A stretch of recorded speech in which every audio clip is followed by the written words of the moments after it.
Hi guys, it's Guiding Halo here. I just wanted to come on here and talk to you about the word risk. We've had a lot of people suggesting, well, I'm a Virgo, and we had a lot of people suggesting that Virgos should be taking the risk this coming month in March. And I started thinking, well, risk, boy, that sounds like a really scary word. We got the fool who likes to just hop off a cliff, or whatever. I mean, come on, guys, right? We must have that hanged man mode, and we must have that, the hermit mode before we hop into risk, before we hop into leap of faith mode. I started thinking about that.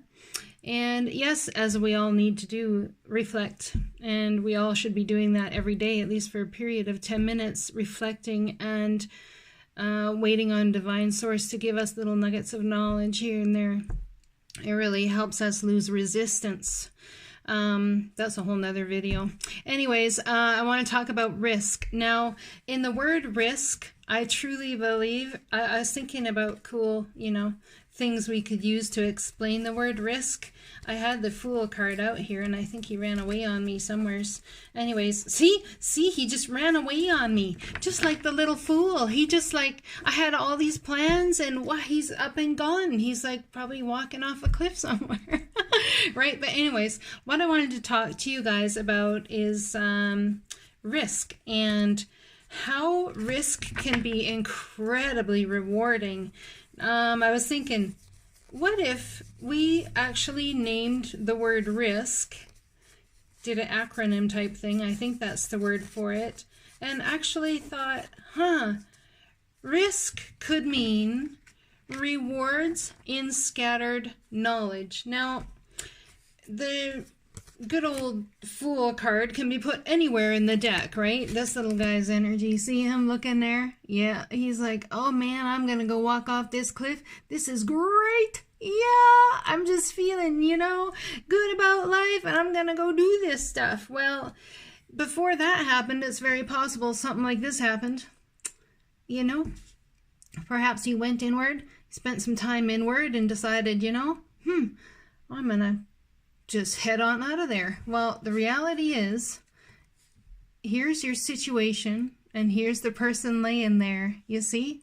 Now, this isn't actually you, and it's not actually a person. I believe it's the situation you were in. Has died, has ended, has finished, kaput, as they say. Well, all of these swords of knowledge here, we got 10 swords of knowledge. You can take them out of this situation and take them with you into the next adventure that you're going on. Okay, so all of these swords here are scattered, all, whatever. One doesn't necessarily mesh with another, doesn't necessarily relate to another, but they're all little nuggets of knowledge, or, swords of knowledge that we take with us through experience of we've been, that have definitely probably caused, great hurt and great pain. Cycles ending aren't always fun, that's for sure. Unless you're ending a cycle to what?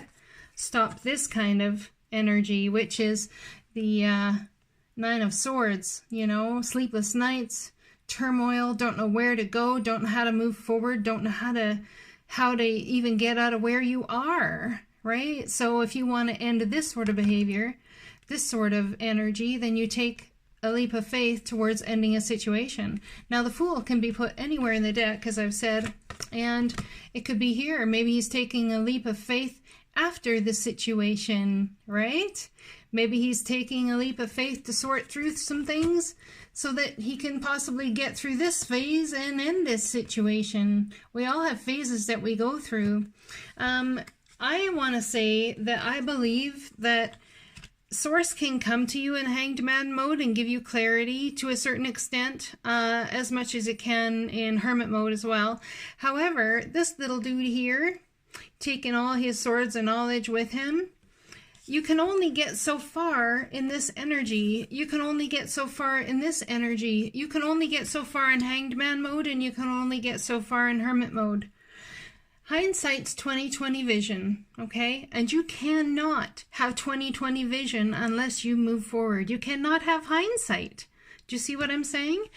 You can't look at what's behind you if you haven't left it yet. So, in taking risk with all of your scattered swords of knowledge, you don't have to have them all figured out. You don't have to have it all together. You don't have to have it all sorted. You don't have to have it all anything. You can take those swords of knowledge with you and still step up to that front line of fear, which is learned confidence with all of those swords of knowledge. Step past that line of fear into the front lines of your life. That, my friends, is earned confidence, which is a beautiful, beautiful thing. If we all have such earned confidence, even in going through situations like this, I'm telling you, that hanged man, that hermit mode's going to last a lot less time, and we are going to be able to head on to our new journeys. Why? Because we 100% trust that Divine Source has our back in every single way.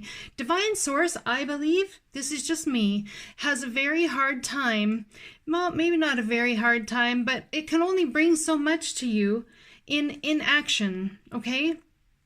Even when you're in hanged man mode or in hermit mode, you are still, I guess, taking a certain amount of action. But what can Source really teach you in that mode, unless you have a spiritual teacher or a spiritual advisor per se?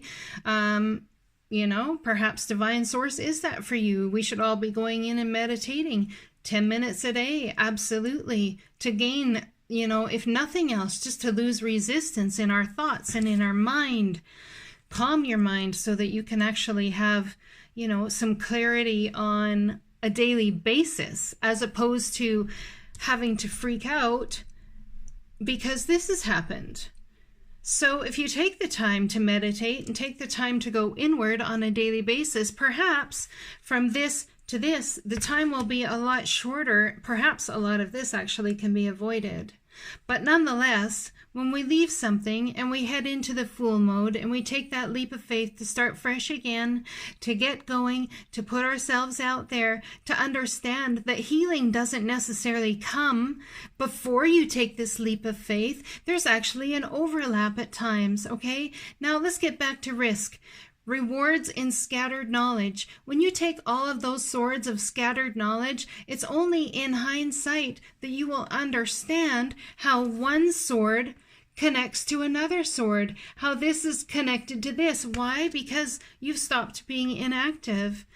Divine Source can come and give you a certain amount of counsel when you're being inactive, but one thing I know, the truth in everything comes from living your life in action. I truly know that. At least it's been that true for me. I didn't really understand the trueness of things I have learned until I put them into action. Or how things connected until I started taking action.